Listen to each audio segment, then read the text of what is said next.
Everybody wants to increase their profitability and their revenue. You do, right? I mean, who doesn't? If we own a business or if we work in a business, an increase in revenue and profitability means that everyone is making more money, and there's nothing wrong with that.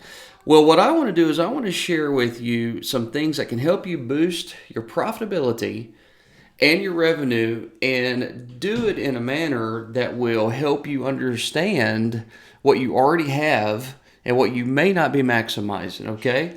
So what I'm referring to this as are the four big keys of analyzing your sales data. Four big keys of analyzing your sales data, all right? So we're going to look at four key metrics.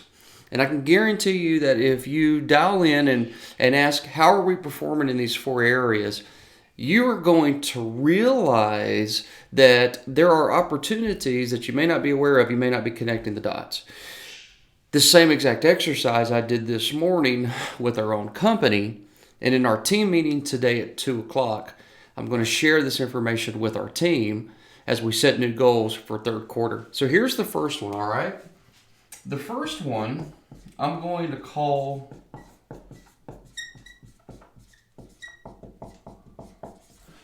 affordability. The first one I'm calling affordability. Now, if you want another way of saying that, what I'm essentially saying is, how are people paying for your services? That's a question that you want to break down. How are people paying for your services? So what you're going to want to do is you're going to want to take a look at the last month to the last quarter, and you want to break down the ways in which people are paying when it comes to cash, credit card, and financing. And when you break down cash, credit card, and financing, the next thing you want to do is you want to look at which plans are they choosing, particularly when it comes to financing.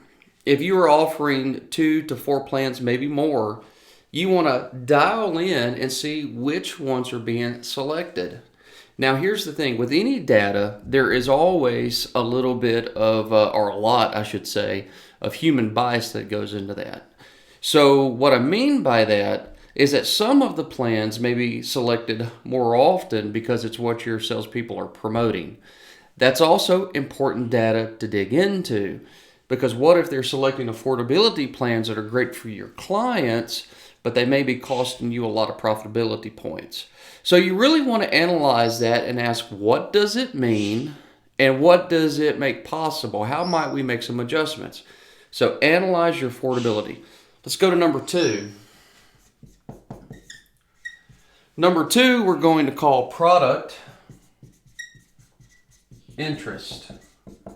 Product interest.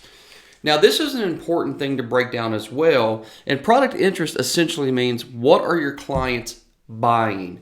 Another way to think about this is looking at your company broken down by department.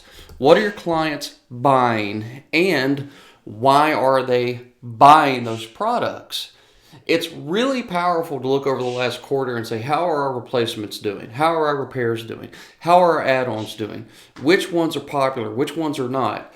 Which ones did we plan on selling more of, but we didn't? And why? You may find it has to do with training. It may have to do with comfort level of your representatives. It may have to do with product supply. It may have to do with the market shifting. But you want to break down your product interest. Which products are selling? Which ones are not? Which products do we need to work on promoting? And which ones do we need to consider cutting because they are a distraction of time and energy? The next one, obviously, is going to be profitability.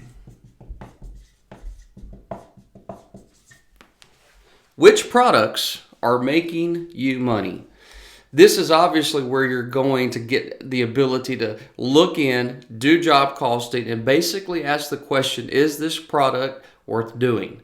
Can we do better at it? And you're going to also address the question, are you priced properly? Now, when you look at this, I want you to consider it in 2 categories. I want you to consider percentages, gross margin by percentages, and I also want you to consider gross dollars. And it's important that you take a look at both. And the reason why is because as our prices are constantly changing from suppliers, that's going to affect our percentages and our dollar amounts. And some of our product line items that we carry have such a large upfront cost to the client that we may be tempted to keep cutting our own profitability. And before we know it, we're doing big jobs that consume large quantities of time that are making us no money. That's not what you want to do. You want to do jobs that are making you serious money.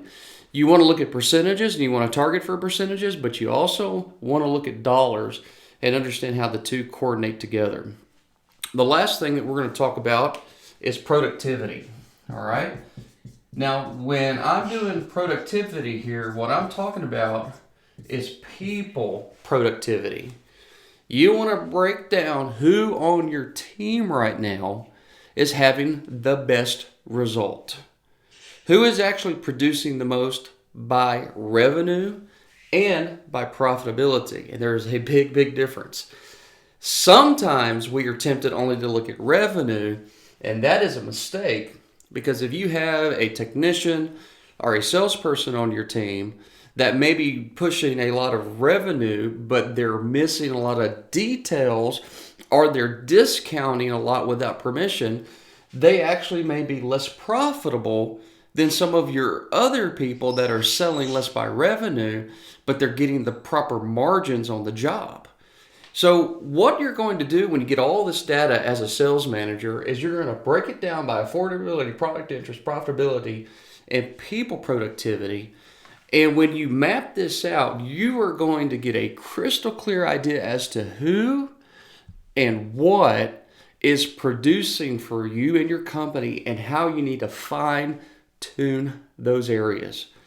It is a tremendous sales and management tool, and it will help focus your people, because your people, once they are aware of this, it'll dial their perspective in as well. All right. So for your third quarter, this is what I recommend that you do. Go back, look at second quarter results, break it down by these 4 big key data points. Are there more? Sure, but these will get you really close to where you need to be. And then look at your goals and make adjustments, and adjust through training and adjust through KPIs, and you're going to have a fantastic third quarter. Fantastic. All right. Now, if you want some help on this, we can certainly do this. It's what we specialize in. As you guys may be aware, we just absolutely crush it in the field when it comes to tech training, sales training, CSR training.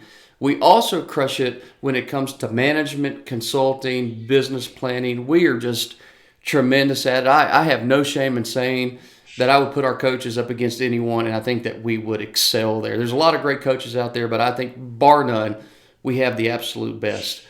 If you are looking for some assistance, you can send me a message here. You can send it through Facebook.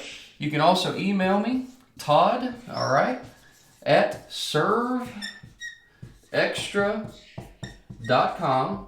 Let us know how you need help in your business, and I'll get you connected into a great conversation with one of our tremendous coaches.